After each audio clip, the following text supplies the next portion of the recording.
And we're back with another episode. Now this one is going to be not on Dogwaffle. I'm actually running Dogwaffle here, but it's busy doing a rendering, as you can see. This is going to be in our next episode. This is a rendering through the Puppy Ray, with Puppy Ray animated. So we have a couple of new features coming with this.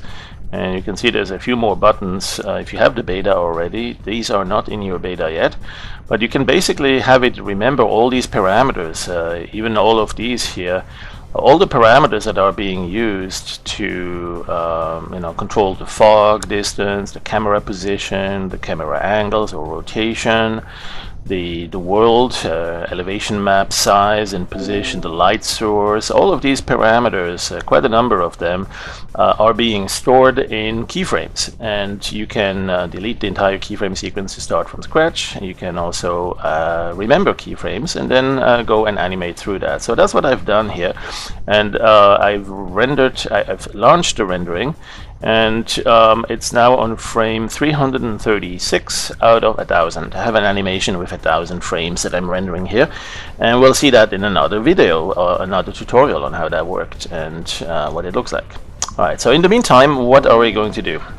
Obviously I cannot use Dogwaffle here while this is rendering. It would be nice. Maybe I could actually launch another session in parallel. That is possible. It might have some conflicts or some things that are confusing to it, because we have some resources already used by Dogwaffle here at this time. But instead of doing that, oh, you know what? Let's do exactly that. Let's just see how well that is working at this point. So I'm going to run another Dogwaffle, and it will probably tell me, hey, wait, there's another version running already. See, there it is. This is a new instance. All right. And now this is happening under different conditions. In our case, it's because I know we have another version already running, which is doing the rendering in Puppy Ray. But this could also be very rarely, but it could happen if for some reason Dogwaffle was still left running after you exit, and if it did not go through the quit procedure. So there is a task that's still running there somewhere. So that's why we offer to see the task manager. You can open the task manager, and that task manager will look different in different versions of Windows, including English version. In this case here I have the French version. So if you look under performance, you won't see the tasks, you'll just see the graphics. Processes, you'll see some of the basic information, and here we have indeed two processes, but you want to look at the ones in arrière-plan or in background, some other background processes and tasks. If you look on the details, this is Windows 8 by the way here. If you look on the details, you'll see dogwaffle.exe. I have two sessions running, and I'm not going to delete them, but that's what you could do if you had identified one you really didn't want to run anymore. You could go and delete it. One thing I can do here is actually reduce the priority of it. I already did that. Définir la priorité, or define or set the priority. You can change it from normal to something like less than normal. So lower than normal. So then that way it's essentially not interfering with what you want to do here at this level. So that's one thing I would recommend if you have not even just Dogwaffle, other programs too. Let's say you're doing a rendering with Carrara and you're running that in the background, and while it's taking 99% of the CPU, you say, well, I need to do other things too. So check email, update on Facebook, and say, post a note on how great Dogwaffle is, that sort of thing. Important stuff, right? So, so let's go and continue here and see exactly what it is we did. So I'm going to start with an image that's a little bit smaller, and that image is going to be just 640 by 360. Imagine you needed something like an animation that you'll take as a banner, even maybe thinner than that, but let's start with this, and you might cut it down later, trim it down. This is going to hold our terrain, and we will fly over that. Alright, so the terrain quite often starts with maybe a photograph you already have, an elevation map you built. Let's go with a new plasma noise to start with and make it a little bit smaller, and okay that. We've seen this a few times. Let's go also and adjust it, tighten it a little bit so we get some plateaus. That's with the curves tool. We can easily do that. With the curves we can adjust some plateaus. Let's say here, and then go down and get it a little bit of a Grand Canyon profile here. Monument Valley rather. And then we have perhaps some additional generations, and you can have rivers all the way at the bottom. So you can basically create a profile here of how the evolution goes here, how the terrain evolves all the way to the highest levels. Let's do that. And so now you see the elevation map here. The white parts are the bright monuments that are going to stick out of the ground. Let's say we want to do a couple of things with that, add some color to that. Perhaps in the darker, deeper parts, lower levels, we'll do something like green, lots of vegetation there. You know what, we might need some rivers there too, so it would be good to actually work with that elevation map on those curves and indicate that we have a little bit of a plateau here at the lower level, and let's say something like this here, and then have it come down to the very bottom. So there's a sort of a final drop. Let's make sure we get in here. Final drop at the bottom, and then here level there. So this one is a very narrow distance around here, so that it has sort of a sudden drop into the river, and very dark. So let's OK that. So yeah, it kind of did it, not perfect. I probably should have started from the initial. Let's go back one level, keep it like that. All right, so image store, image copy, we know we're going to come back to that probably. Let's make it seamless. Okay, so let's go to image, make seamless, and just take the default and OK that, keep it original size. So now we have a seamless texture. Store that one. All right, so let's go and add some colors to that.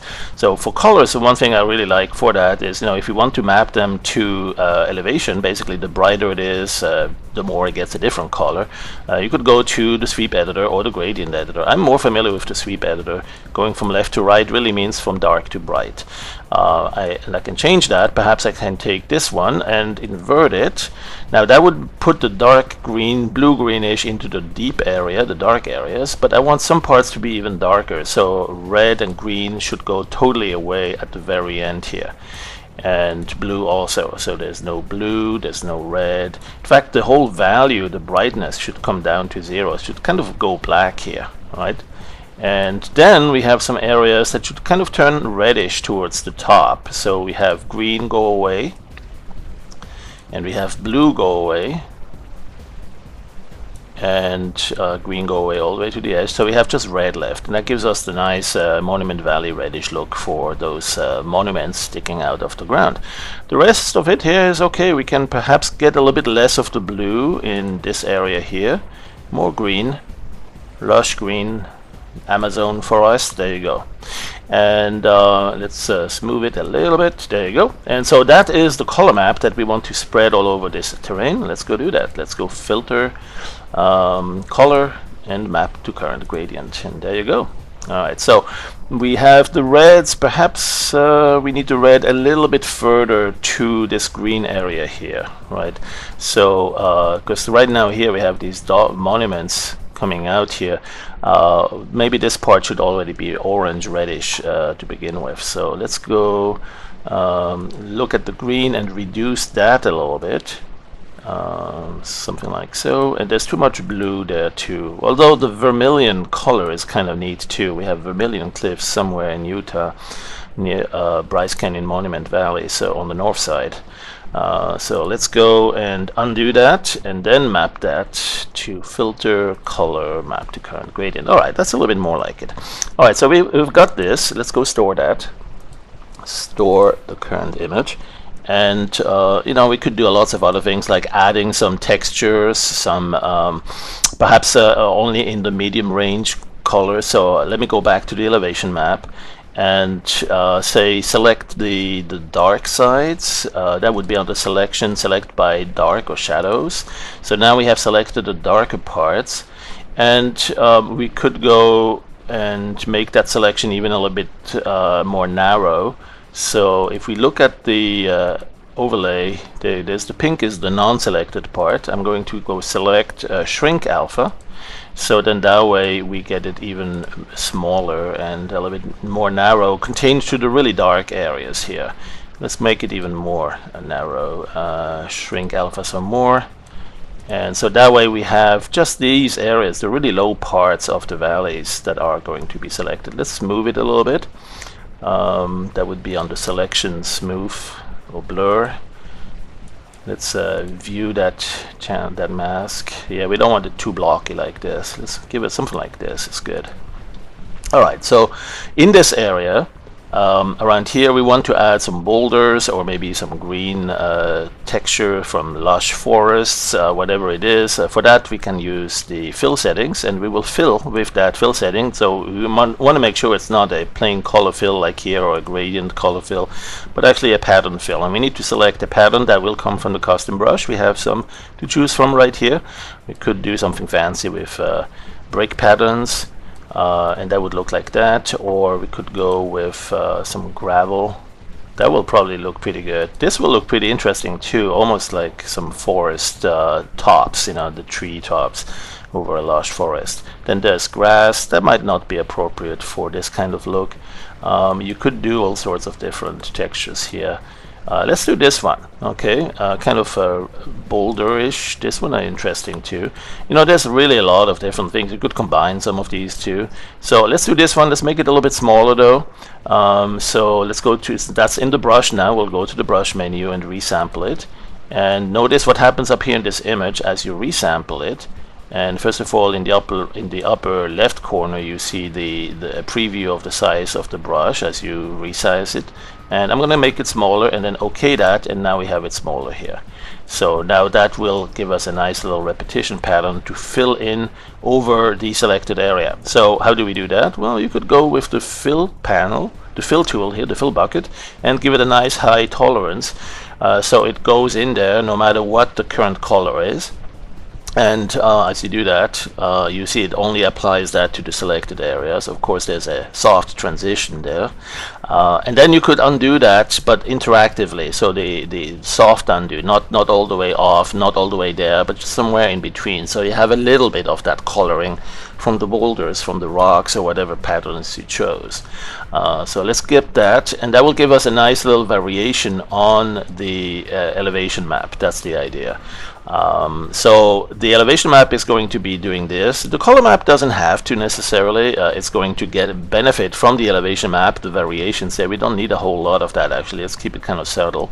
Otherwise it's going to look like there's a whole lot of noise on there, a lot of elevation. Let's give it only a tiny little bit, and that'll be enough once we apply the light source on it to actually see some variation on that elevation. Now we could do the same thing on the brighter parts, the bolder parts. Let's simply invert the selection. Selection invert alpha, and now we have selected the bright parts. And for those, one thing I'd like to do is actually break off some of the bright poles here, right? So we have some areas where it's going to be a sudden very steep climb to the top, the plateau, and I'd like to have a couple of standing boulders like the Three Sisters in Monument Valley going to the side. And what you can do for that is simply dither it, jitter, excuse me, jitter. You can do the regular jitter or jitter blur plus. Now that's way too much, but let's give it something like this. What you see here, what it's doing is essentially it's not losing the brightness or the color, but it's kind of branching it off from where it is initially. So all of these will be kind of freestanding monument or statues. And then we could do a little bit of blurring, just to make sure that it gradually trends down, so that the bright ones here, those isolated ones, will not actually be as high anymore as the big plateau up there. There will be a little bit of trends to drop down. And so I'm going to go filter and do a blur. A simple blur is enough there. We don't even need to go that far, just a little bit, and you see that on the edge that will gradually blur the transition there. And so that's a good one to work with. Let's go and make sure we don't have too much jitter on the outside there. That might have been happening there. So let's undo that 2 times. Let's go undo and undo until the jitter is gone. And what I'll do is I'll adjust the alpha. Let's go selection and adjust alpha so that we actually see, okay, yeah, we need to have a little bit less blurriness, a little bit more crisp on that. Right, something like so. So we really select more on the inside there, and we leave the bolder lower areas alone. So let's go and do that filter. This time I'm going to try the other one, the regular jitter, and that one is also pretty good. sure that that will be just fine for starters. Let's go something like this. Okay, a tiny little bit of blur is always useful here. And you know, there's another way to do that. Instead of blurring it, what you could do is actually do a little bit of light diffusion. Again, if you want the bright parts to kind of permeate into the darker areas, that would be the photographic filter called light diffusion. And you can do it the other way too, which is the dark diffusion. So bright diffusion will kind of have the bright part bleed into the dark lower areas, and that will elevate it. That will basically elevate everything. That means basically it's before the erosion has set in. And vice versa, if you do dark diffusion, it will darken it, right? So the bright parts will come lower and lower if the brightness indicates an elevation map. So you can, with that, actually simulate something like rain erosion, right? The fact that the land is getting lower and lower if it's bright. If it's dark already, it stays where it is or goes down a little bit, but the bright parts will come down, and that's what the dark diffusion kind of has as a side effect. So we could use that and perhaps contain it a little bit, but have the level high. Okay, so now let's go and Control D. We have the selection. Let's go, and that's the elevation map. Let's go store image copy, and that's the one we'll be using. All right, so we have the color map. Once again, this one we will. Oh no, wait, we didn't save the other one. I'm surprised. I'm shocked. We did not store the color map. Let's see if I can undo until I go back to that. Undo a few times. Please, please, please, please, please. Yeah, there it is. Oh, maybe I did. Okay, so what I'll do is I'll go, you know what, I'll put that selection in there one more time. Let's go selection by darks or by shadows. Let's go and do something like, what was it, the fill tool. And with the fill settings, again, it's the fill pattern like this. And fill it right in there. Okay, that's too big. Let's go. That's right, we had, let's undo that. We did, after all, make the brush a little bit smaller, so that was on the resample. I'm kind of repeating myself here, aren't I? But actually that's good, you know, for when you learn things, it's good to repeat it again and again. So here we go, and undo interactively, so we kind of blend it with what was there before without having too much variation on that brightness. There you go. So this time we'll want to make sure that we store that. So that's image, store, image, copy, and we have that elevation. And of course, that's not where I needed it. I needed that on the colors. So we go here, and we see it's lacking the, yeah, it's lacking the, what is it? Let's go and redo that. Boy, I'm getting sidetracked here. Select by, there you go. Okay, I had loaded the one, the very original. There, let me toss that. That's the one that was without the seamless part. So there you go. So now I'm going to fill this, and now I'm going to make sure that it is, no, it's still not this one. So it's this one. There you go. Now I'm going to fill it, and now I'm going to make sure that it is still retaining some of the colors while also adding a little bit of that elevation. So that's going to be on the color map, and let's store that. Store image copy. That's our color map. In fact, let's solidify that. That will go into the alpha channel. All right, so let's store, copy that, not the alpha channel. What am I saying? It's the swap image. Okay, the swap buffer contains the color channel. The main buffer will contain the elevation map. So I think we can use this one. Yeah, we need to use one of those. Okay, and we can do the bump on that, of course. That's where we really need to do it. So let's do that and make sure it's just a little bit, just a hint of that. There you go. All right, so now we have the elevation map and we have the color map. All right, so let's go and do some puppy. And with this, I'm going to create an animation. This one's going to be done fairly quickly, so let's do just 55 frames. And the 55 frames under transform and puppy ray, there you go. You can see now we have some Monument Valley type of look with a couple of nice boulders coming up, a little bit of variation, a little bit of coloring, just perfect. And it's an endless texture. This is going to endlessly transfer. You cannot reach the end of it. It just repeats again and again. The lighting is only in one place, right? The light source is so it got darker. We can enable the global illumination though, so we get the sky to illuminate that. And we can also move the light, so we can change the light source, and the shadows there are awesome. We can make the light go really low, the sun really low. We can make the sun go to the other side. Let's see if we can. Yeah, let's get the sun time there, so we actually see the sun there, and we'll go towards it. We need to have it a little bit higher and a little bit brighter. That's the brightness there. That's maybe too bright. The fog. Now, if we have the fog go to a distance really close, you bring it low, and you can basically fly into the fog. So you can make it so that you don't quite see the horizon. Let's go with the angle so that we see a little bit more of the sky as well, and then we'll lower our camera into the terrain so we have some of the boulders above our horizon line. Alright, so now let's do a keyframe sequence on that. That's really what I wanted to do here. So let's go and make sure the preview quality is not too low. Let's do a medium. I'm going to do a sequence, an animation at medium quality. Let's do a quick test render, ray trace that. And that's a good starter. Maybe we want a little bit of softer, a little bit more of rounding, so let's pre-filter more. And I will make it more eroded.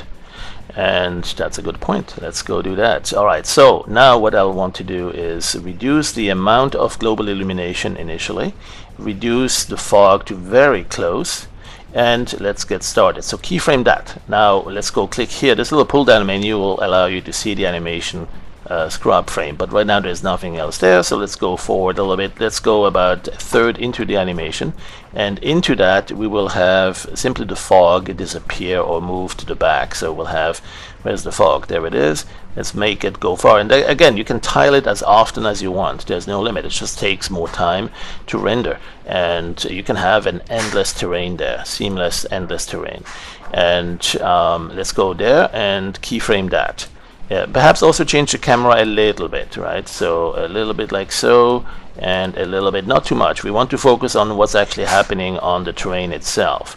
Let's go like this. Okay, so keyframe that. Now we have two keyframes. Let's go back to the timeline, and there it is. We can see the elevation is, the fog is disappearing, and the camera is moving slightly down. And now it's time to start moving forward. So let's go to the very back and go and change the camera position. Make sure we change the camera, and let's see, we want to move this way. Just move it forward ever so slightly, and you know, as much as you do this, this is going to be a very long flight. So you can go there forever and ever. This is never going to reach the end because it just keeps tiling. The terrain, whatever you have in your map, is going to keep tiling. Now we have reached the end of where the light source can reach. We can move the light source with it though, right? If we want the light source to continue being there, what you could do is also go to the light and do the same transition for the light source. I don't know if I'm moving it the right direction. Let's move the other. Let's see what that does. Yeah, that's changing it. Okay, it's coming closer now. There you go. And so we may want the light source actually to stay ahead of us. Alright, so it really looks like there's a sun back there, and we might want to increase the amount of the global illumination effect. We might want to increase the position, elevate the light source up higher, increase the brightness of the light source. All of these things will make it for make for a great animation experience. And let's go. I think we can keyframe that. Okay, so now we have an animation. Look at that, keyframe, very fast dash through that. And first we have the fog disappearing, and then we go forward, hyperspeed there.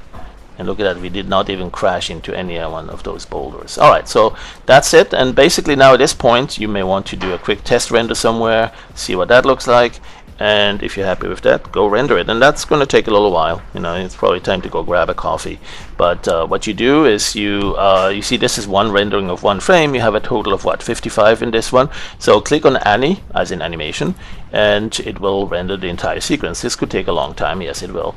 But I have another one running here. So beauty is you can actually have a couple of these running, each in their own address space at the same time. So it's a good idea. By the way, when it's moving fast, if you have a really fast movement, you don't don't need to render it at highest quality because you're not going to have time to see it. If this is playing at 30 frames a second, it's going to be gone in a blink, right? Or in a vertical retrace, to be precise. You really don't have time to assimilate it all. Plus, you might want to add some motion blur and fog, haze, or light diffusion. You really don't need the absolute highest quality rendering. You need it done fast, and if it's a fast-moving scene, that's all that counts. So I'm going to stop this here and bid you welcome to Project Dogwaffle Howler Edition version 9, still under beta, coming up soon, probably in September. And we'll have a look at this rendering as soon as it's done. Thanks for watching.